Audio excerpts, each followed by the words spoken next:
سے اور خدا نے قوت حافظہ عطا فرمائی تھی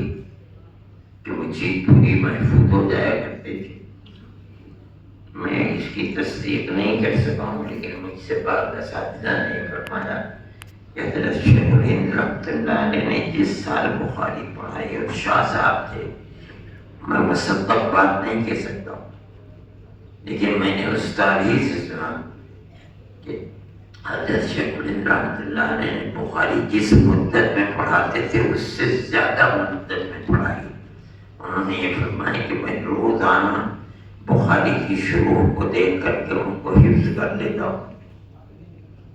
اس لیے سبق اتنا پڑھائیں جس کو ہم محفوظ کر سکوں۔ حضرت شیخ الہند رحمۃ اللہ علیہ اسی طریقے پر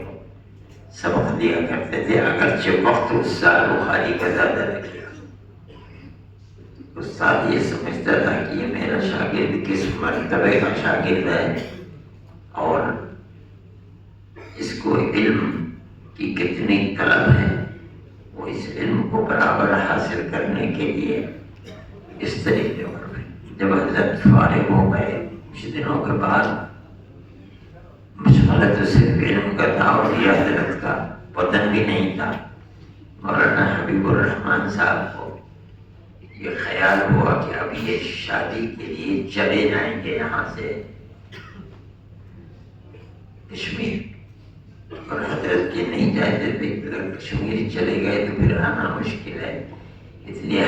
بہت سمجھدار آدمی تھے مولانا حبیب الرحمن صاحب، بہت دبلے پتلے۔ میں نے اپنے اساتذہ سنا ہے، فرمایا کرتے تھے کہ سر سے انگوٹھے تک عقل ہی عقل تھی اس شخص کو۔ انہوں نے ایسے ماحول کو پیدا کیا کہ شادی یہاں کر دی جائے، ان کی اور شادی کر دی، بس پھر شاہ صاحب یہی کہ رہ گئے آخر تک، پھر جا نہیں سکے یہاں سے۔ اور جب صبح کو پہلی رات گزار کے آئے تو سبق میں فرمایا، بھائی عالم نسواں بھی عجیب عالم ہے۔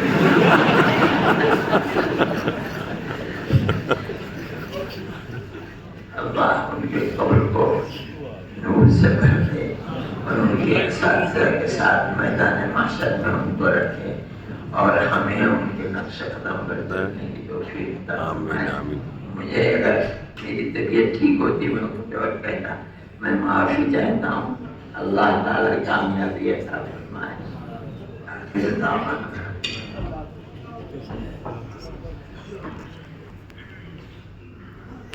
حضرت والا کا میں شکر گزار ہوں کہ حضرت والا اپنی عدالت اور ذوق کے باوجود محبت کا اظہار کیا اور تشریف لا